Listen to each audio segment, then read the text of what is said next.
সকালবেলা উঠে যদি একটু গরম গরম চা পাওয়া যায় তাহলে মনটা কেমন খুশিতে ভরে ওঠে। তবে বিভিন্ন জনের বিভিন্ন টেস্ট, বিভিন্ন চাহিদা।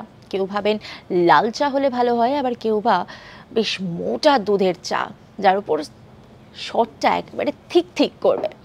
আবার অনেকে চিনি ছাড়া বা গ্রিন টি, এখন আবার তো ব্লু টি, তারও প্রবণতা অনেকটা বেশি হয়েছে। কিন্তু আপনাদেরকে আজকে এই সমস্ত চায়ের বাইরে গিয়ে বলবো পিঙ্ক টির কথা, মানে গোলাপি চা। বলুন তো, এই গোলাপি চা খেতে গেলে আপনাকে কোথায় যেতে হবে? গোলাপি চা খেতে গেলে আপনাকে যেখানে যেতে হবে সেখানে গেলে কিন্তু আপনি চায়ের স্বাদ যেমন পাবেন তেমন প্রকৃতি আপনাকে ভরে দেবে।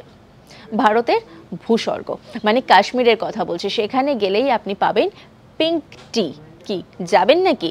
ভাবছেন যে এক ঢিলে দুপাখি মেরে আসবেন, চায়ের স্বাদ সঙ্গে ওইরকম একটা অপার সৌন্দর্য গ্রহণ করবেন? তাহলে কিন্তু আপনাকে কাশ্মীর যেতেই হবে। এরকমই নানা আপডেট রয়েছে আপনাদের জন্য, তার জন্য অবশ্যই নজর রাখুন আজ তাক বাংলার ইউটিউব স্ট্রিমিংয়ে।